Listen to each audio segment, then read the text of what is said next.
Hello viewers, welcome to Nila soru recipes. இன்னைக்கு நாம பார்க்க போறது ஒரு mixed vegetable stir fry. Mixed vegetable fry பண்றதுக்கு நான் ஸ்டவ் ஆன் பண்ணி ஒரு குக்கர்ல ரெண்டு பெரிய உருளைக்கிழங்க வேக வச்சிக்கிறேன். மூடியை க்ளோஸ் பண்ணிட்டு வெயிட் போட வச்சிடுறேன். இது 2 விசில் வரட்டும்.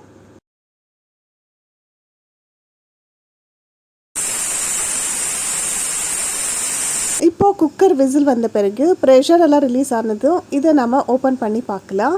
இதில் ஒரு பெரிய கேப்சிகமை துண்டுகளை கட் பண்ணி வச்சுருக்கேன். அதை இதுக்குள்ளே போட்டுடலாம். போட்டுட்டு கூடவே 1 கப் அளவுக்கு பச்சை பட்டாணி எடுத்திருக்கேன். பச்சை பட்டாணி இல்லாட்டி ஓவர் நைட் ஊற வச்ச பட்டாணியை நாம் உருளைக்கிழங்கு வேக வைக்கும் போதே சேர்த்து வேக வச்சுக்கலாம். இப்போது ஸ்டவ்வை ஆன் பண்ணி நம்ம ஒரு 3 நிமிஷம் வரைக்கும் இதை வேக வைக்கணுமா இருக்கும். 2-3 வெஜிடபிள்ஸ் சேர்ந்து நாம் மிக்சட் வெஜிடபிள்ஸ் ஃப்ரை செய்யும்போது எப்போவுமே ஹார்டான வெஜிடபிள்ஸை முதல்லையும் சாஃப்டான வெஜிடபிள்ஸை ரெண்டாவது போட்டு வேக வச்சு எடுத்துக்கணும். இப்போ 3 நிமிஷம் ஆயிடுச்சு. நம்ம இதை ஒரு கொலாண்டரில் வடிச்சிடலாம். இது வடித்த பிறகு இந்த உருளைக்கிழங்கில் இருக்கிற தோலை நீக்கிட்டு இதை துண்டுகளாக கட் பண்ணி எடுத்துக்கலாம். இப்போ பாருங்கள், துண்டுகளாக பண்ணியாச்சு. இப்போது ஒரு கடாயில் நான் 4 டேபிள் ஸ்பூன் அளவுக்கு எண்ணெய் சேர்த்துக்கிறேன், குக்கிங் ஆயில். அதில் 2 துண்டு பட்டை, 3 லவங்கம் சேர்த்துக்கிறேன். அடுத்ததாக 2 மீடியம் சைஸ் வெங்காயத்தை பொடியாக கட் பண்ணி வச்சுருக்கேன், கொஞ்சம் பெரிய துண்டுகளாக. அதை இதில் போட்டுட்டு மிக்ஸ் பண்ணிக்கலாம். இந்த வெங்காயம் ஓரளவுக்கு வதங்கினதும் இதில் 1.5 டேபிள் ஸ்பூன் அளவுக்கு இஞ்சி பூண்டு விழுது சேர்த்துக்கிறேன். இந்த இஞ்சி பூண்டு ஒரு 2 நிமிஷம் வதக்கலாம். இதில் இருக்கிற பச்சை வாசனை போகிற வரைக்கும் வதக்கிட்டு இதில் தேவையான அளவுக்கு உப்பு சேர்த்துக்கலாம். அதாவது இது மொத்த காய்கறிகளுக்கும் தேவையான அளவுக்கு உப்பை இப்போ சேர்த்துடுறோம். சேர்த்துட்டு இதில் 1 டேபிள் ஸ்பூன் அளவுக்கு தனி மிளகாய் தூள் சேர்த்துருக்கேன்.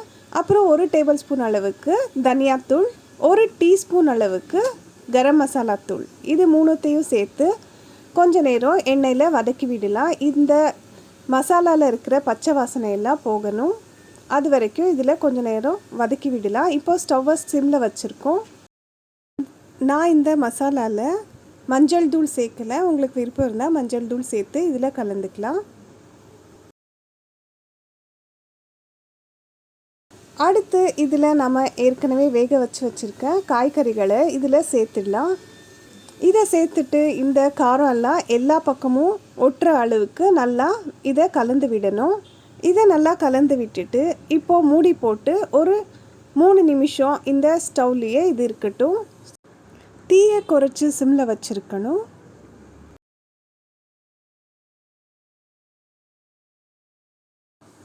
மூணு நிமிஷம் கழித்து இப்போது இந்த மூடியை திறந்துட்டு இதை நல்லா ஒரு தடவை கலந்து விட்டுடலாம்.